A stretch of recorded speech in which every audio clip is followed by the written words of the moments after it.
Bonjour, bienvenue dans un nouveau numéro d'Ils font l'actu. Je suis ravi de vous retrouver toujours de plus en plus nombreux pour ce nouveau rendez-vous. Et vous le savez maintenant, j'ai à cœur de vous présenter des gens inspirants. Aujourd'hui, on va parler d'un parcours atypique, hors norme. Quelqu'un qui a eu 1000 vies. Mon invité du jour, c'est Stéphane Guyot. Bonjour Stéphane. Bonjour. Vous êtes le patron de Guyot Traiteur. Exact.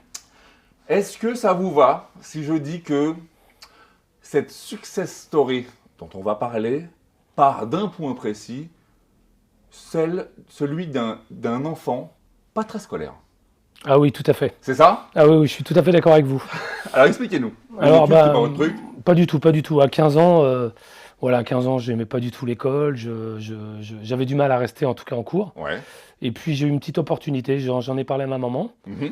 Et je voulais partir à la campagne. La vie parisienne, C'est fou. oui, mais la vie parisienne me plaisait pas. Ça vous Voilà. plaisait pas? Pas du tout. Les bâtiments, tout ça. Donc, j'ai eu cette opportunité-là grâce à ma maman D'accord. qui avait un oncle dans l'Allier, Mhm. dans le centre de la France. Et je suis parti passer un CAP d'agriculteur. Donc, pendant 2 ans, D'accord. je suis parti à l'Arquille. Juste pourquoi l'agriculture? Comme ça se trouvait comme ça ou... Ah oui, comme ça, D'accord, ok. la campagne. D'accord. Et la campagne, c'était les agriculteurs, et Ok. donc voilà, un CAP. Donc toujours pas fort à l'école, mais en tout cas en tant qu'ouvrier agricole, très très fort. Et ça vous plaît? Et ça, j'ai adoré. C'est vraiment quelque chose que j'aime encore énormément. Mhm. Donc voilà, j'ai fait mes 2 ans de CAP d'agriculture. Ouais. J'avais un jeune patron et un vieux patron, Mhm. le père et le fils. Mhm. Donc j'ai appris les 2 méthodes. Je me suis vraiment régalé. Ouais. Enfin, je me suis vraiment régalé. Et puis j'ai appris à couper du bois. Oui, c'est ça. Il y a eu un moment de votre vie, vous êtes bûcheron. Ah oui, à mes 18 ans, je me suis mis à mon compte en tant que bûcheron indépendant. Toujours dans l'Allier, D'accord. sur Montluçon, voilà, c'est du chêne américain, chêne rouge. Mhm.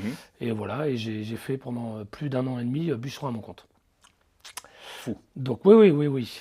De là, je rencontre une première femme. Ouais. Dans l'Allier, toujours pareil. Ouais. Je Et toujours pas de sympathise- volonté de revenir à Paris à ce moment-là? Ah, pas du tout, Non, pas non, du c'est tout. bon, vous allez lâcher. Pas du tout, je suis heureux comme tout. Je pars avec ma petite voiture couper mon bois. Je suis tout seul dans ma forêt, ça me va très très bien. D'accord, vous rencontrez une première amoureuse. Première amoureuse, je tombe un peu trop amoureux et elle m'attire sur Paris. Ah ouais, Donc je quitte en tout cas ce que j'adorais d'accord, pour suivre une femme que j'aimais à l'époque. d'accord. Voilà. Et retour à Paris. Retour à Paris avec l'armée entre-temps. J'étais parti pendant 1 an. Alors à l'époque, on le dit aux gens, c'était en Allemagne, hein, ça? C'était en Allemagne. C'était en Allemagne. C'était en Allemagne. 1 an de service en Allemagne. Pareil, un régal aussi. Ouais, Vraiment un régal. ça vous a plu. Ouais, des potes et tout ça. Enfin voilà. Et puis l'armée, c'est quelque chose que j'aime bien. D'accord. Donc voilà, je Et- retourne sur. Et Paris, donc, qu'est-ce que vous faites à Paris? Parce que là, Bah, plus Paris- question d'agriculture, du coup. Non, Là. mais j'ai tous mes permis. Ouais. Passé à l'armée, grâce à l'armée. Mhm. Donc je me mets comme déménageur. Mhm. Alors Ça va, déménageur. ouais, ça va. Ça tient. Ouais, ça allait. À l'époque, bûcheron déjà, ça allait, Ouais. donc déménageur, ça allait. Et puis voilà, je commence une nouvelle vie. Alors, nouvelle vie de chauffeur routier, de déménageur, de poseur de moquette. Enfin, il fallait que je fasse vivre, en tout cas, Faut manger. voilà, ma famille, que je venais d'avoir Ouais. 2 enfants, 2 petites filles. Donc, je me mets là-dedans, je me mets de la protection rapprochée après, Mhm. je change complètement de métier. Et puis, un jour, j'ai une opportunité. Je travaillais avec une boîte d'intérim. Mhm. Et, Et vous allez chez une cliente, c'est ça? non, l'opportunité que j'ai, c'est de rencontrer cette boîte d'intérim qui me propose de rentrer à Orly Ah oui, c'est ça, effectivement. en tant qu'avitailleur, Ah oui, c'est ça. le plein des avions. Ouais. Et là, je rentre enfin dans une société, alors donc, pour pas la nommer, mais enfin une société pétrolière française. Ouais. Et là, je reste pendant 13 ans, 14 ans. D'accord. Là, je Donc ça, bouge plus. finalement, ça vous plaît? Ça me plaît énormément. Ouais. Ça me plaît énormément. De là, je passe plusieurs échelons. D'accord. Donc, je suis avitailleur, je suis chef d'équipe, et après, je suis responsable d'hygiène, sécurité, environnement. De là, je suis monté le cursus le plus haut, on peut dire, sur la station d'Orly. Ouais, Après, je peux passer chef de station et partir un peu dans toute la France. d'accord. J'ai quitté mon ex-femme, Ouais. j'en ai rencontré une autre, Mhm. avec elle, j'ai eu un enfant, Mhm. donc on est déjà à 4 enfants. Mhm. Et chez Total, on gagnait bien sa vie, mais Ouais. on veut emmener ses enfants un peu partout, vous voyez, Ouais. en vacances. Donc je prends un petit extra, voilà. Alors je En commence plus de votre boulot, en plus vous de mon retravaillez. travail. Voilà. Donc je travaille du lundi au vendredi chez Total. Hmm, Et le samedi et dimanche, je faisais des extras pour un traiteur. c'est ça.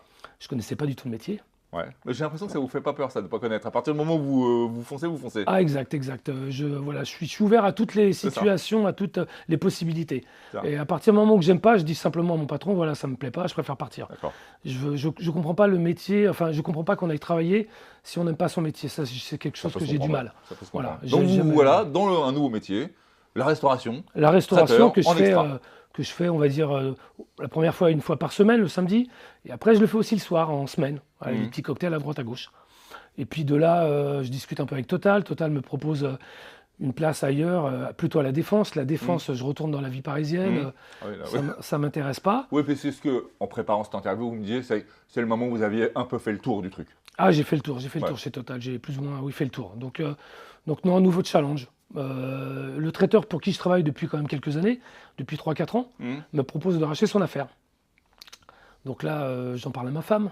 Ma femme me dit, tu vas quitter Total, monter ton affaire. Ça fait peur, ça peut faire peur. Ça peut faire peur. Tu pars de rien, t'es autodidacte, t'as jamais fait de cuisine, t'es que maître d'hôtel. Ouais, mais je le sens. Parfois, il faut y aller. Hein. Exactement. Donc on signe. Ouais. On signe une promesse de vente. Donc on signe pour le bâtiment, on signe pour la partie traiteur. Et puis le jour de Et notre vient mariage, un jour, notre mariage, Mm. on annonce le mariage à nos enfants, on se marie avec nos enfants et tout ça. Toute grosse fête. Quand je vais chercher les tables pour notre mariage, chez le traiteur pour qui je travaille, il m'annonce qu'il ne vend plus. C'est ça. Le jour de notre Au mariage. dernier moment, en fait, Dernier il moment. n'y a plus d'affaires. Il n'y a plus d'affaires. Moi, j'ai quitté Total, Plus de travail. plus de travail. J'ai pris 2 années pour création d'entreprise. Le problème que j'ai eu, c'est que j'ai posé mes 2 années au lieu de demander une année renouvelable. Donc là, plus de travail pendant 2 ans. Plus de droit au chômage, plus de droit à rien. C'est là où je vous disais que l'histoire, elle est hors norme. Donc, il n'y a plus rien. Il n'y a plus rien. Plus de travail, plus de rentrée d'argent. Plus de rentrée plus d'argent, rien. plus rien. Plus rien. 4 enfants à charge. 4 enfants qui ont besoin de manger, mais de aussi s'amuser, de ne Ah pas oui. s'apercevoir qu'en tout cas, c'est dur. Mm. Donc, je prends le taureau par les cornes, comme j'avais fait depuis que je suis sur Terre. Enfin, depuis mes 15 ans, j'ai décidé de partir. Je commence à chercher des places, quoi. Alors, Donc j'ai là, tout- encore une fois, 1001 vies et même 1020 vies. Ouais. Donc vous refaites de nouveaux métiers, vous refaites d'autres choses. Ah, je refais d'autres choses, donc je commence à chercher, puis j'ai tous mes permis, toujours. J'ai toujours mes permis. Donc, je vois une boîte, pour nommer une boîte pétrolière, Vous vendez du fioul. voilà, pour livrer du fioul. Alors, ça change un petit peu de responsable HSE. On descend carrément en bas. Ouais. Mais voilà, il faut Et vivre. ça vous fait pas peur. Ça me fait pas peur. Donc, j'attaque. Ok. J'attaque à 5 h du matin. Je prends toutes les possibilités de livraison que je peux pour arriver à faire des heures et à rentrer de l'argent. Et là, ça dure pendant, on va dire, pendant au moins 1 an. Et ma femme me voit un peu triste de tout ça. Malheureux, ouais. Triste de tout ça. On est en procès quelque part avec le traiteur qui nous a fait le choix de plus vendre. Et puis ma femme voit un local À côté de chez vous. Ah oui, à 5 minutes à pied. Un local abandonné, une ancienne Parfois, boulangerie. les étoiles sont alignées. Ouais, mais encore faut-il avoir une femme. C'est ça. Encore faut-il avoir une femme C'est derrière ce vous. qu'on dit toujours. Vous savez ce qu'on dit toujours? Derrière chaque grand homme, il y a une femme. Ouais, c'est ce qu'on dit. Ouais. En tout cas, moi, je l'ai derrière moi. Ça, c'est sûr. Et donc, on va se renseigner sur le local. Voilà, c'est une location. Il y a plein de travaux à faire dedans. On lève les manches. Go. On attaque. J'attaque avec mon frère. On regarde ce qu'il faut pour créer un labo. On emprunte 50 000 € à la banque. Et on se lance. Donc, et là, on en est à la partie traiteur. Là, ça Ce qui démarre. nous occupe aujourd'hui, c'est-à-dire que ça vous a pris du temps finalement à trouver cette activité. Exactement. Exactement. Ça nous a pris du temps. Alors, un petit peu moins de 2 ans. Ouais. C'est-à-dire qu'à partir du moment où on nous a enlevé ce projet-là, on a réfléchi, on s'est dit on reprend. Je ne pouvais pas reprendre chez Total. Donc, Ouais. et ce métier me plaisait. Ce Ouais, mais c'est un peu métier comme une revanche. C'est-à-dire que ça n'a pas été possible une première fois, on vous a fermé la porte, il faut rentrer par la fenêtre. Exactement, exactement. Donc là, on se lance. Un local. Mhm. On achète une trancheuse. Avec ma femme, on achète de quoi faire des buffets. On calcule dans un saucisson qu'on va acheter à Rungis, combien on fait de Combien on peut tranches, faire. combien on va vendre, quoi que ce soit. On part de vraiment zéro, puisque là, j'ai plus de clientèle, j'ai plus rien. Je démarre de zéro, alors que si je prenais le traiteur, on avait une clientèle. Et puis voilà, maintenant, on en est à... Alors là, maintenant, on en est à... Parlons-en du maintenant.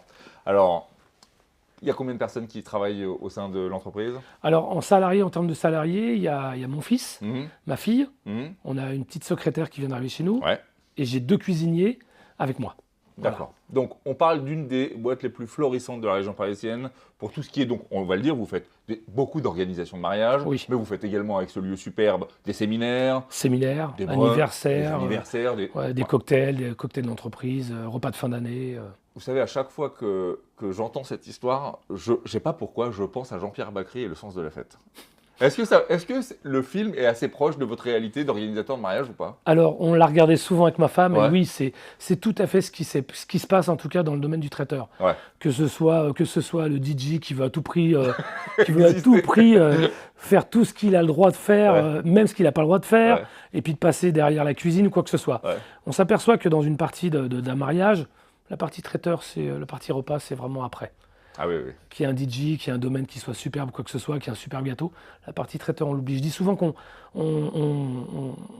on s'occupe du cocktail. Le Ouais. cocktail est quelque chose que les gens Ouais, sont c'est le mariés. waouh, quoi. C'est le waouh, le C'est le cocktail waouh. est arrivé. Et le dessert. Entre les deux, le repas, Mm. ça passe.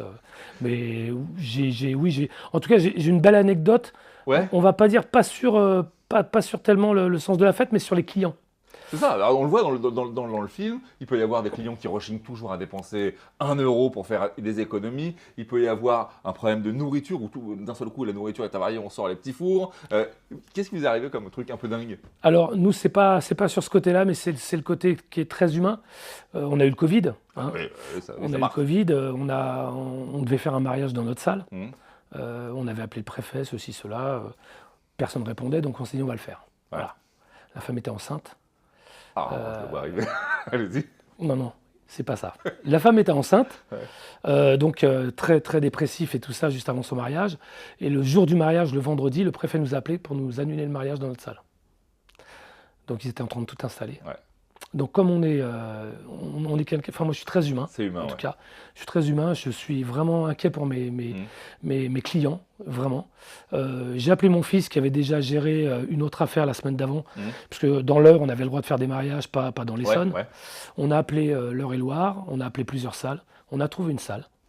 Vous avez exporté le On a mariage exporté le mariage le samedi d'après dans l'Eure-et-Loire, on a remboursé notre salle, qui a permis de payer la salle que les clients, et on a fait le traiteur dans Vous avez fait l'Eure-et-Loire. une femme heureuse.